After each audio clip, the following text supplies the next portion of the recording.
All the talk is rightfully about where the Chicago Bears should use their draft picks to add at potential positions of need. But what about the spots they don't need to improve, where they'd be better off using the draft picks somewhere else? You are Locked On Bears, your daily Chicago Bears podcast. Part of the Locked On Podcast Network, your team every day.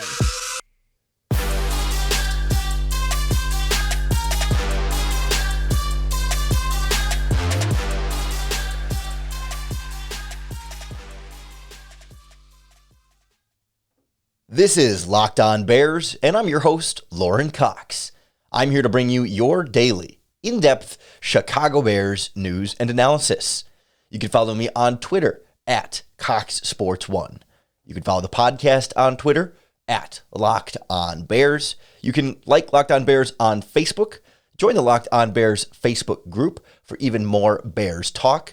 And make sure you hit that subscribe button on the Locked On Bears YouTube channel to keep up with all of our video podcasts as well. Thanks for making Locked On Bears your first listen today.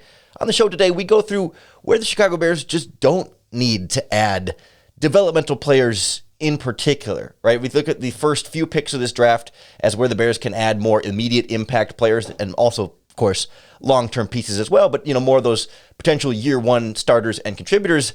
The later round tend to be a little bit more of the developmental guys. You can't count on them to be fifth-round gems every year like Ryan Pace seemed to be able to find, but not everywhere do the Bears really have a spot for it, and does it always feel like, it doesn't feel like a number of positions here, it would be a very worthwhile investment to use a late-round pick at spots that might surprise you. So we'll kind of go through where the Bears don't really need those potential developmental players added and where they should focus those efforts instead. Of course, the Bears are generally going to take this in a best player available perspective. And that's always a tricky thing because, you take the highest rated player on your draft board, regardless of position, is sort of the idea. But what gets overlooked a lot is that when teams are setting their draft boards and ranking the players, they will use their position as part of the evaluation of where to rank them. So like the highest ranking player on their board might be at a position of need because they ranked players at positions of need higher on their draft board. So it's a fickle thing to just say best player available because that sometimes the best player available could be, a running back in the second round, and the Chicago Bears are not going to take a running back in the second round. And so, but it applies to every round, right? Sort of as you go through. So positional value does play some kind of role here. And as we spent the last 3 days of this podcast, the last 3 episodes, talking about wide receivers in the second round and third rounds, offensive linemen in the second and third rounds, defensive backs in the second and third rounds, the 3 main positions where the Bears have their 3 first picks that the Bears need to add potential impact players. I want to think more about some of the later rounds and the developmental guys here right now, because that tends to be where the split is. When the Bears don't have a pick in the 4th, it'll be the 5th and 6th and 7th from there, and you're not expecting those guys to be significant contributors in year one. And I would argue that at that point, once you get past the 3rd round, I don't know that the Bears should draft a defensive back, a cornerback, or a safety in the 5th, 6th, or 7th round. I just don't know what that really still adds to this roster. Cornerback and safety, I think, are both significant needs on this team that they need to upgrade and add talent. I just don't know that a 5th, 6th, or 7th round pick really moves the needle at all. When you think about those positions being young developmental players, usually they tend to have, more coaching needs, worse technique, and be less ready to play early in their rookie seasons. And when you look at this Chicago Bears roster right now, you already have those types of guys at both positions. You have Kindle Vildor. Well, start even more recent. You have Thomas Graham as last year's 6th round pick. You have Kindle Vildor as 2 years ago 5th round pick. And you have Duke Shelley as 3 years ago 6th round pick. If you add another 5th or 6th round cornerback, sure, maybe they could have the potential to be better than a Duke Shelley or a Kindle Vildor or even Thomas Graham someday. And certainly Thomas Graham showed you potential last season that makes you feel like he can outplay what he is as a 6th round pick. But if you're drafting that player you're holding on to them, and they're going to be mainly a practice type player that you're just mostly trying to develop over time to build them up into something better than what their draft status would suggest. And you're already trying to do that with 3 other guys. I mean, of course, you want to be patient with these younger cornerbacks and give them a couple of years as 5th and 6th round picks. Like, you shouldn't expect them to be good right away. And you should be patient with Duke Shelley, Kindle Vildor, Thomas Graham, that let them get coached in the NFL for a couple of seasons, really learn the game, grow physically, and mature into their careers. And maybe they can still become something. But if you add another player in that mix, it's another guy that's taking a roster spot that's not going to be a main contributor early on in their career, and they're just going to be competing with all those other guys that you're also still trying to develop. Not that you can't develop them at the same time, but it just seems like when you already have 3 younger developmental cornerbacks on the roster, you just don't need to use another draft pick to add another shot at the same type of thing that you're already working on with 3 other guys, including one like Thomas Graham that you already feel pretty good about. Safety is a similar thing. You've got DeAndre Houston Carson a little bit farther into his career now, but he's been developing as that special teamer and spot starter now, and you signed Dane Cruikshank, who's been in that same kind of role his whole career. The Bears could still use a better starting caliber safety, but adding a 6th round pick there, another DeAndre Houston Carson or another Deion Bush, who was a 4th round pick, like adding another one of those, I'm not sure how much that really moves the needle when there are other spots on this roster that a late round pick could potentially have maybe more of a rotational role early on in their career, because that's another thing too. Defensive back and safety tend to be positions where you're not rotating in a lot of guys, right? You're playing your starting cornerbacks, and then your slot cornerback, your top 3 are kind of your starters. Occasionally, you'll go into the dime package, but otherwise, your 2 safeties play pretty much every single safety snap, and your top 3 cornerbacks play pretty much every single cornerback snap. There's not a lot of opportunities for younger players to rotate in and get those snaps, other than an injury and having to step up into a full role.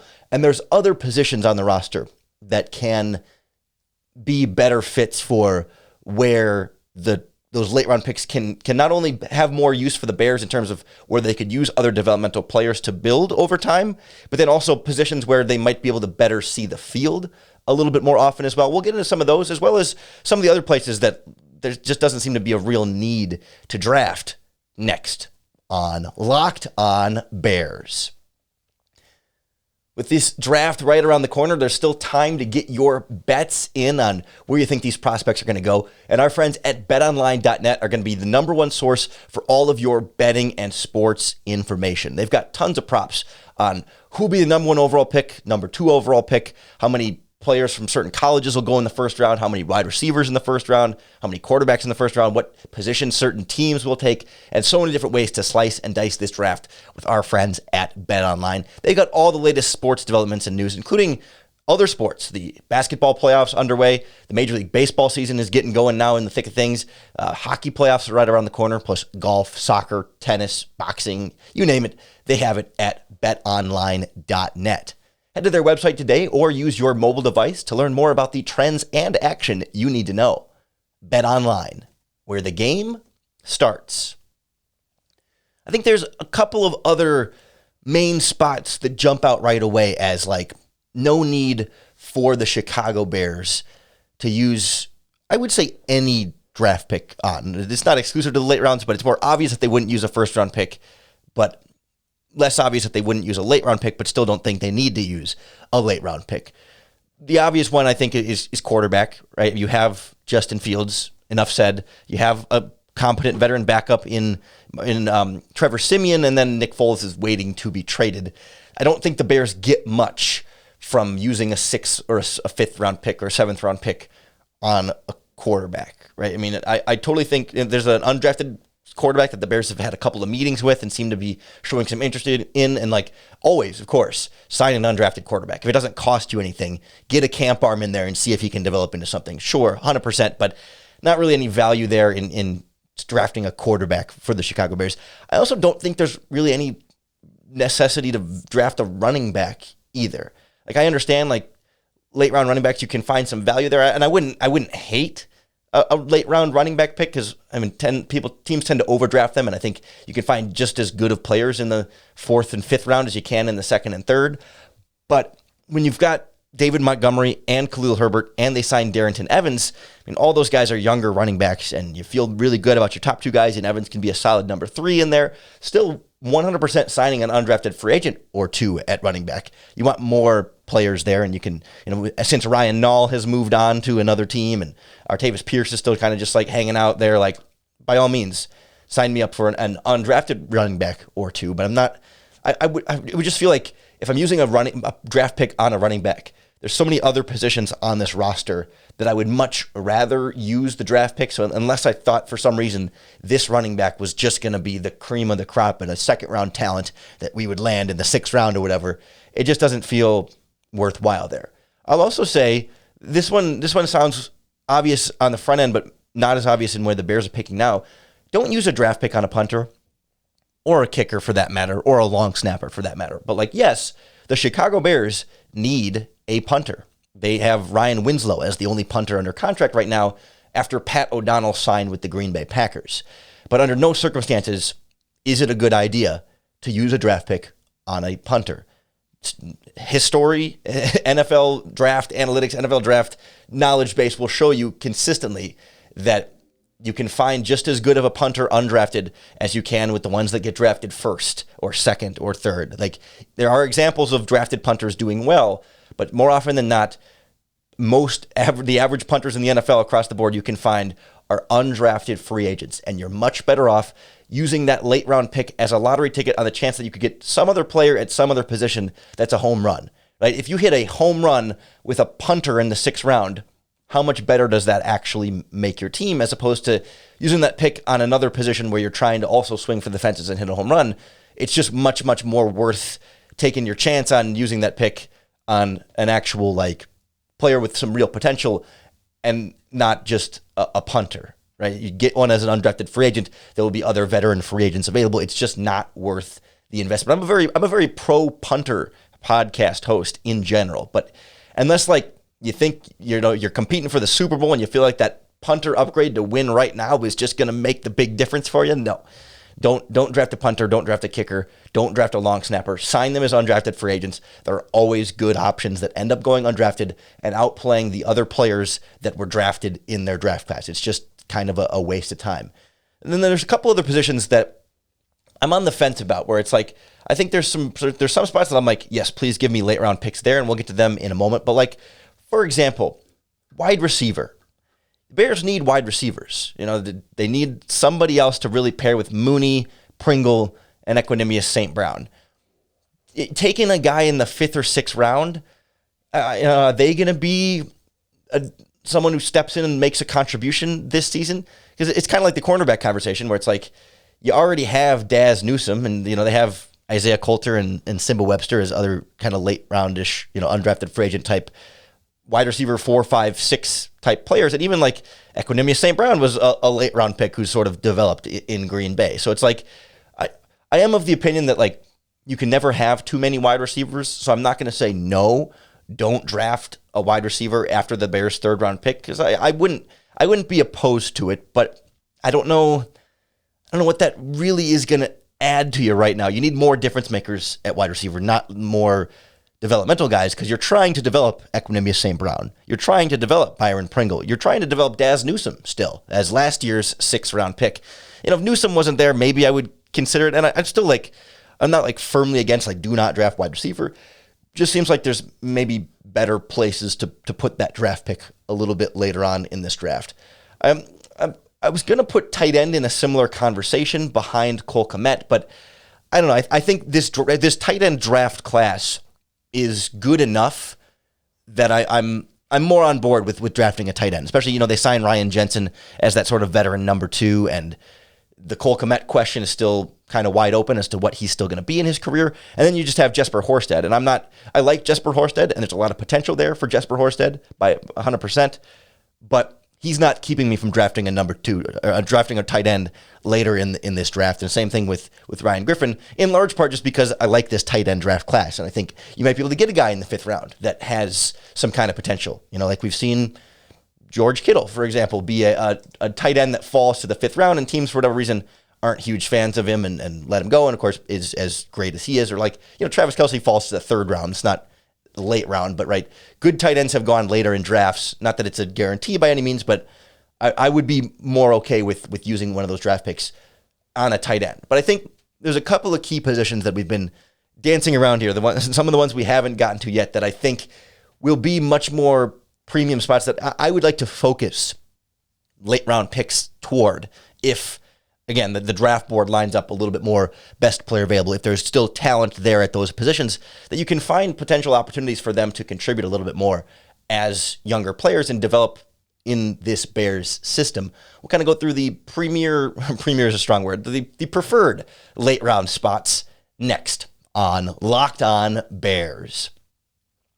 Today's episode of Locked On Bears is brought to you by the makers of the world's best tasting protein bars, Built Bars. They really do taste better than any other protein bar product I've ever had. I've tried a lot of different protein bars, a lot of the mainstream, name brand type protein bars, and so some of them are pretty good, but they're full of calories and super high calorie and high sugar, and it's like I don't want all this extra crap. I just want some good healthy protein. Or some of the like super proteiny ones are really chalky and cardboardy and hard to swallow. But Built Bars are truly the best of both worlds because they do taste like candy bars. They're soft, they're easy to chew, they're covered in 100% real chocolate. But most importantly, they're low sugar, low calories, high fiber, and high protein. It is a delicious treat that satisfies my sweet tooth and my cravings without making me feel, first of all, crappy from all the sugar, but also guilty for eating something bad for me. Built Bars are good to go, and I promise if you try them for yourself, you will fall in love the same way I have. Head on over to Built.com, enter in our promo code, LOCKED15, and you're going to get 15% off your next order. That's promo code LOCKED15 for 15% off at Built.com. I really think there's a good opportunity here for the Bears to get some extra value from their later round draft picks in this front seven. It seems like a spot where they're primed, or at least in the best position to take on some of these younger type of developmental guys because they just don't have a ton of that as they stand right now, or there's certainly room to add more of it, specifically on this defensive line. You got Kyrus Tonga was their 7th round pick last year as the nose tackle, and he's all of a sudden, as the depth chart sort of sits right now, he's right in the mix to contribute as the nose tackle right now with him and Angelo Blackson essentially in there. And then you got Justin Jones as the 3-technique defensive tackle starter. Mario Edwards probably going to play some in there, but there's absolutely room for a 5th-round pick to go there.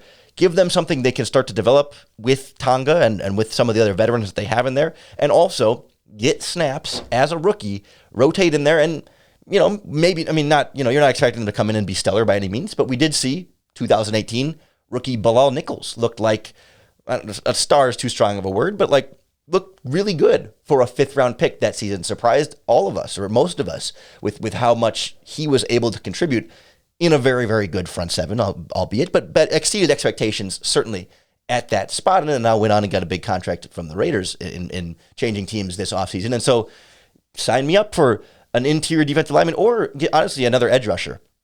Right, we still have Travis Gibson here that we like and have seen development and growth from him, and he's going to be a key part of this defensive end rotation, if not the early down starter in that combination. But give me another one, right? Robert Quinn is on the wrong side of 30 and probably not going to be in Chicago more than another season or two. You've got Al-Qadim Muhammad, who they signed from the Colts, but he's on a 2-year deal and not anything irreplaceable. Jeremiah Atauchu is still here too, but he'll be a free agent next season. You don't really have much of a pipeline there besides Travis Gibson. And that's not a knock on Travis Gibson at all, but just give me more pass rushers. I will always take more pass rushers. And late round guys can rotate in on 3rd downs if they're going to be those edge, true pass rushing defensive ends, or if they're going to be more the physical run stoppers, you can rotate them in on the early downs, right? There's opportunities for a late round draft pick if they're good enough to get on the field in small quantities as a rookie at those positions and get that, I don't want to say more accelerated growth, but certainly contribute a little bit more and get some of those opportunities that give them that experience that you're not going to always find for a rookie 5th-round pick at cornerback or safety or some of these other positions that I talked about. I'd take one at linebacker too. I think the opportunities to rotate in are a little bit less there. A lot of special teams opportunities for linebackers, and certainly we saw Joel Iyiegbuniwe get in a lot of goal line situations. And as this Bears defense is structured right now, it's Roquan Smith and Nick Morrow are going to be your your nickel linebackers, in your passing down situations. But when they go into that base defense, they don't really have that solidified number 3 linebacker right now. And so, depending on what they do in free agency, if they still add one or after the draft or whatever, there could be an opportunity there for a late round linebacker, if he shows the right promise, to potentially rotate in on rundowns, in a position there where it's maybe a little bit less consequential than having to drop back in coverage every time in passing situations, and just being able to sort of play the run and occasionally be asked to drop back to pass, but be sort of the least important of the group of linebackers there. And of course, then lots and lots of special teams opportunity there too. So give me a linebacker, give me a defensive tackle, give me a defensive end with those late round draft picks. Absolutely. And I will always take offensive linemen later in the draft. There's just plenty of examples through the years of 5th and 6th round offensive linemen developing slowly over time and becoming something very good. I mean, Larry Borum did it as a rookie last season, played I think better than you would expect a 5th round offensive lineman to play. I mean, obviously Ryan Pace kind of has the track record there, but other than that, you wouldn't normally expect. That's Ryan Pace kind of threw off our rookie 5th round pick expectations, and I'm trying to slowly reset those for Ryan Poles. That we can't, the one thing we can give Ryan Pace consistent credit for is drafting 5th round picks and doing very well, and kind of giving us some of that, overinflated expectations, I think, of what you should expect from those draft picks in the Ryan Poles regime and from pretty much any other general manager in the NFL. So if you're thinking more developmental picks, it's linebacker, it's defensive tackle, it's defensive end, probably maybe a tight end, sure, offensive lineman, yeah, maybe a wide receiver, but no thanks on the cornerbacks and the safeties based on where the Bears draft right now. It's not like I'm going to be furious if they do. It's not a wasted pick if they take a cornerback or a safety late. If they really believe it to be someone that they think can be a difference maker, sure, fine, but preferably not where I want to go. And I'd be much more upset about a quarterback or a punter or a kicker, and maybe even a running back too, just not being the best use of the Chicago Bears draft picks. No matter what they do in these late rounds, you can be sure we'll break it all down for you right here on the Locked On Bears podcast. So make sure you hit that subscribe button to keep up with all of our daily, in-depth Chicago Bears news and analysis. Thanks for making Locked On Bears your first listen today. If you're looking for your second listen, the Locked On NFL Draft podcast is breaking down all the prospects and all the draft scenarios all season long. Monday, they'll have a brand new mock draft Monday to go through and break down all the picks for all the teams, and it helps get you even more ready for draft season than what we're doing here. We're giving you your Bears focus. We're your team every day here on the Locked On Podcast Network, and I hope that the Locked On Bears podcast makes it just a little bit easier for you to bear down.